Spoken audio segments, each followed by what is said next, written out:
It's a good bounce back win for us today. I thought we started the game with the right tone on the defensive end, and so that was that was by design for us. Number 22, two digits that just ended a political war inside USA basketball. The coaching staff didn't negotiate it. They didn't survey the veterans. They handed Caitlin Clark her number, and in doing so, sent every single person inside that program a message that required no translation. This is bigger than a jersey assignment. In a locker room where gold medal veterans have spent careers earning the right to call their own numbers, that hierarchy was just dismantled in a single decision.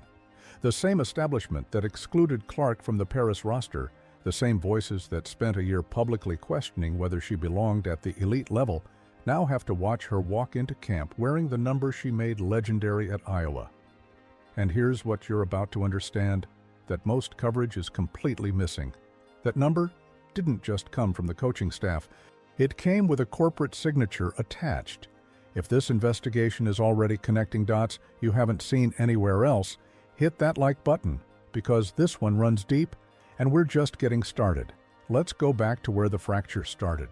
When the Olympic roster was announced without Clark's name, the people in charge offered explanations that sounded reasonable on the surface. Chemistry, experience, the physicality of international competition, the importance of fitting into an established system. But sources close to the program have since confirmed what many already suspected. The real calculation had very little to do with basketball. The old guard wanted to send a message, show the league's new face that cultural popularity doesn't automatically buy influence at the elite level. The goal was to humble her, recalibrate the power structure, and demonstrate that seniority still governed the room. What happened instead became one of the most spectacular backfires in recent sports memory. While Team USA collected gold medals in Paris in front of half-empty arenas, Clark was back home doing something the women's game had never witnessed at this scale. She was selling out WNBA stadiums, driving viewership numbers that shattered the league's historical ceiling, moving merchandise faster than supply chains could restock it. Casual fans who had never once cleared their calendar for a women's basketball game were suddenly rearranging their entire Sundays around the Indiana Fever. USA Basketball was watching all of it unfold in real time, and the people running the program's financial models made a painful internal admission. This wasn't just a cultural miscalculation, it was a financial one. In professional sports, nothing gets corrected faster than a financial mistake. The conversation that followed, according to sources familiar with the situation, was not a polite invitation. It was not a tap on the shoulder extended from a position of institutional strength. It was a negotiation, and Clark walked in holding every chip on the table: the audience, the cultural momentum, a rookie season that statistically dismantled every argument that had been used to justify her Paris exclusion, and one additional piece of leverage that the basketball conversation keeps underplaying, even though it may be the most decisive factor of all. Nike's investment in Caitlin Clark, by most credible reporting, represents one of the most lucrative athlete deals in the history of women's sports. When a corporation of that scale builds a global brand architecture around a single athlete and a specific jersey number, when that number is embedded in marketing campaigns, retail programs, and a merchandise ecosystem operating at nine-figure scale, it makes exactly zero business sense to put that athlete on the world stage in a number that nobody associates with her identity. Number 22 isn't Caitlin Clark's preference. It is her registered brand. It is the number stitched into her logo since her days at Iowa, where she rewrote the record books and placed women's college basketball on a completely different cultural planet. The people with the financial stake in that ecosystem made sure the number traveled with her. That isn't speculation. That is how corporate sports partnerships work when the investment is large enough to matter. Before we go further, drop your take in the comments right now. Do you believe the veterans inside that Team USA locker room are genuinely on board with this transition?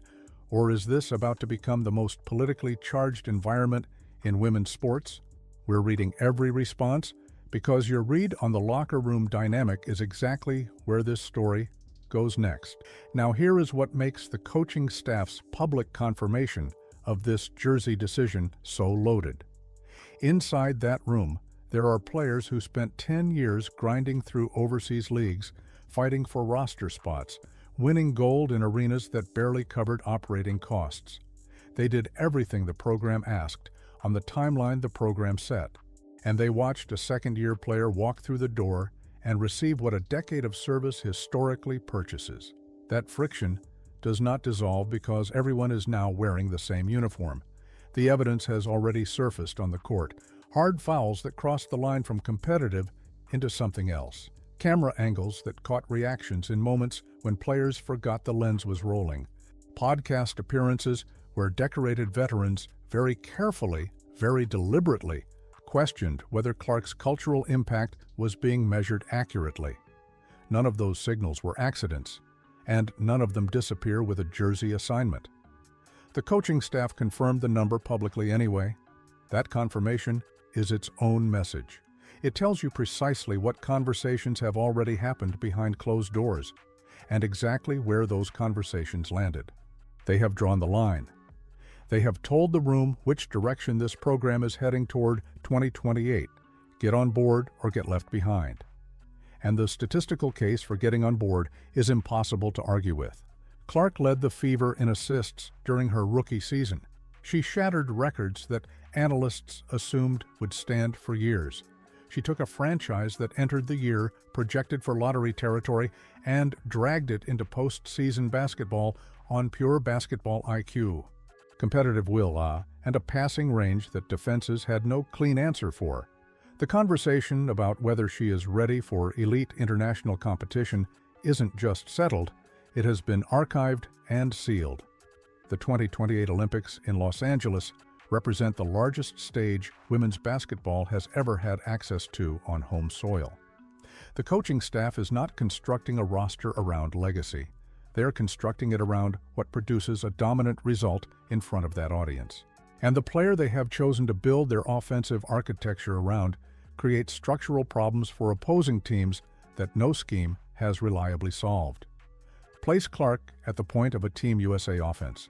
Surround her with Aja Wilson, arguably the most dominant post presence in the international game right now, and Breanna Stewart, one of the most versatile forwards the global game has ever produced. Clark reading coverage and feeding both of them, with the passing range to stretch defenses all the way to the logo and force help rotations that collapse the paint, is not a basketball team. It is a systemic problem that opposing coaching staffs have no clean answer for. If this level of analysis is the reason you keep coming back to this channel, consider joining as a member. Your support is what keeps us going deeper on the stories that the surface coverage never reaches. Students of the game have seen a transition like this before. When the Dream Team era shifted from Magic Johnson and Larry Bird to Michael Jordan, it wasn't graceful. There were egos. There was friction, competitive pride colliding with the undeniable direction the game was moving. But it was necessary. And what emerged from that friction was the most dominant run in basketball history.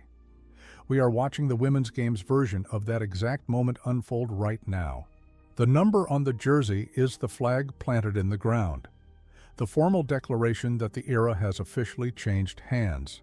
Every voice that spent last year filling podcasts and comment sections publicly minimizing Clark's legitimacy, including the names that were specific and deliberate enough to put their credibility on the line, now has a front row seat to the answer. The same media infrastructure that spent 12 months building the "is she really that important" narrative now watches number 22 get marketed globally as the symbol of American basketball's future. That is not a small irony. That is a complete institutional reversal. The pressure she now carries is real, and anyone saying otherwise isn't being straight with you. If Team USA struggles at any point, the narrative machine will not hesitate. But the tape on Clark under pressure has returned the same result consistently, from high school through every level of the sport. The bigger the moment, the sharper the focus. She does not shrink. She expands. She has been the primary focal point of every program she has played in, and the pattern has never broken. A player who was told to wait forced the entire establishment to move on her timeline instead of theirs. She did it in 1 year. The number she wore at Iowa, the number Nike built a global brand around, the number that ended a political war inside USA basketball. That is the number representing this country on the world stage. The critics have gone quiet. The doubters are recalibrating. The institutional bet has been placed. And if history has taught us anything, it has taught us plenty. Betting against Caitlin Clark is the worst investment you can make.